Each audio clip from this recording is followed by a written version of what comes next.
Welcome to Inside Sim Racing, I'm Billy Strange.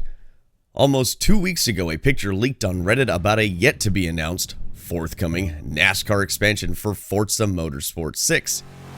Now that it's released, Turn 10 has supplied me with the code so that I can show the ISR and sim racing community what this NASCAR expansion is all about.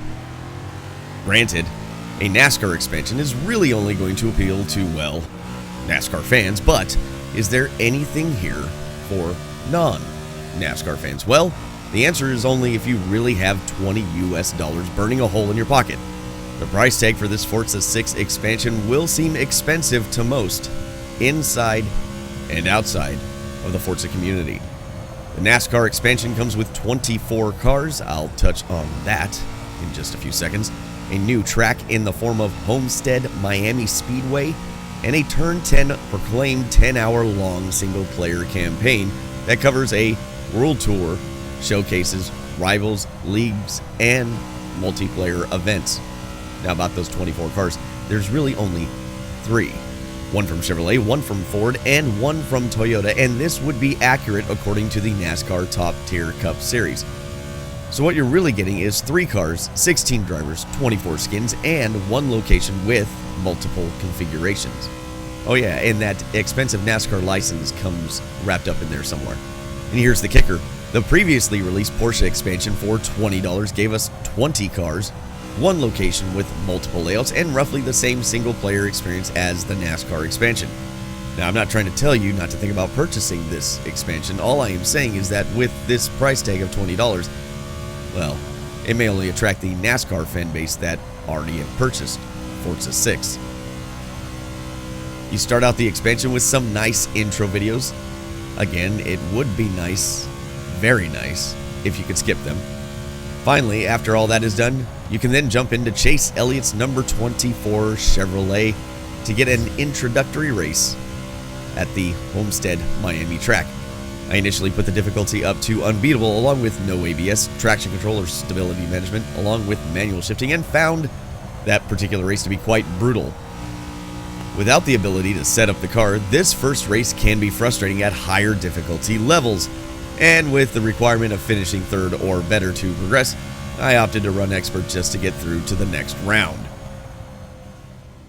After that, another video runs introducing you to the World Tour, where you can race against other NASCAR stock cars as well as fantasy races against GT, prototype, and open wheel cars. Interesting to say the least, and while I don't mind the fantasy races, I wish those would be put into the showcase area and not features in the core progression of the tour mode. The first section of World Tour has 5 races outlined for you, all of which are circuits that the NASCAR Cup Series races at, with the exception of Road America, in which the Nationwide Series travels to. In preparation for this first race at Watkins Glen, I went into the setup options to see what I could change. The one thing that stood out was the inability to change the brake bias. This seems like a major oversight since brake bias is one of the few in-car adjustments a NASCAR driver has to work with. I thought NASCAR might have made a change to this rule, but as of the time of this video, I have not found any evidence to support this omission. So I backed out, found I could purchase the race brakes, made said purchase, and then was promptly informed once I went to enter the race again that those brakes were not legal. This is rather confusing since this is a NASCAR series, but I'm not allowed to make the approved NASCAR adjustments. And the reason I wanted to make the adjustment, beyond the quote, just because NASCAR has this option, end quote, argument, is that the brakes are very touchy, like a lot of the cars in Forza Motorsport 6, when not using the ABS assist. Driving them comes quite the learning curve as the heavy car struggles for grip under braking. So backing your braking spots up is a must in order to get the most out of your laps on a road course. There is also no track bar or wedge adjustment, so serious NASCAR fans beware of these omissions as well. Steering with the force feedback turned up to 100 is extremely heavy, so I recommend about 85% or so, and then adjust to your liking. Also, putting the steering at 900 degrees of rotation in-game and on your base seems to work the best. When I did this using my Thrustmaster TX base and 599 Evo rim, I found that I was not getting the Forza 6 standard of heavy resistance in the wheel, followed by the snap understeer, numb feeling, which follows usually with a snap over steer condition. Instead, I found driving the car quite enjoyable once I was able to make changes to my setup and got accustomed to those touchy brakes. Racing with the AI is a whole different ballgame though. This is the first time I actually found myself actively hating the AI on road courses. My Drivatar difficulty settings mainly hovered around the expert setting on road courses, but I usually had to race those races more than once. AI will make very aggressive moves on the road course, even when you have given them the room to pass on the inside, which is what the newly introduced proximity markers are supposed to help with. Side note, those new and smartly implemented proximity markers are now in all of Forza 6. Back to the AI, I ran a race in the Porsche expansion just checking to see if I was hallucinating on the road course aggression aspect, and in contrast to the NASCAR expansion, I had a great race on Expert, Pro, and Unbeatable. The aggressiveness was not present, and yes, I did have the aggression limiter set to on in the NASCAR expansion. Hey, I get it, NASCAR is a contact sport, but this is a little ridiculous. There's even times when the AI will swerve from the inside line going into a corner to the outside line to block you, which doesn't make any sense, and this usually results in them crashing and more than likely taking you out with them. In dramatic contrast, the Drivatars seem to be better suited for the ovals, with the aggression not as overbearing and their ability to concede the position, well, surprising. They do stay with you, however, if they have the pace. Set those AI to Unbeatable or Pro, and oval racing can be an astoundingly good time given the right circumstances.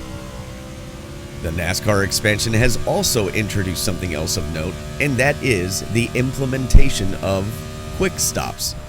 These sometimes required quick stops are used to mix up the action and somewhat replicate the unpredictable nature that a pit stop can have on a race. I have found there is a modicum amount of strategy about how to maximize your in-out lap, and the key seems to be hitting pit road when you're right behind someone and they're not going into the pits, rather they stay on the track. This allows you to keep full speed all the way until Forza takes control of your car. There's no pit animation sequence or anything of the like. Instead, a bar with markers scrolls across the screen, yours being highlighted, of course, indicating what position you are gaining or losing. It's not amazing, but quick stops mix up the action, and I'm okay with that. I've completed the first 5 races along with a few others, and I'm struggling with a determination on how much I actually enjoy this expansion, or, well, even if I should proceed. I genuinely like the car handling model and oval races, along with the introduction of rolling starts, quick stops, proximity markers, and longer race lengths. I struggle with the AI being too aggressive on road courses though. The lack of real-world adjustments also rubs me the wrong way and wraps that entire ensemble up in a $20 price tag. As you can probably tell, well, or maybe you can't, I'm on the fence with this one. With everything in mind, I think if you're a NASCAR fan and this NASCAR expansion for Forza Motorsport 6 looks appealing, well then you're probably going to enjoy it, and in that point itself, $20 is a relative term for the amount of fun you could have. And that will wrap it up for me, and I will leave you with a short 10-lap race replay around Homestead that's pretty entertaining. Subscribe to Inside Sim Racing for more Forza Motorsport 6 coverage, and check out isrtv.com for all the latest in sim racing news.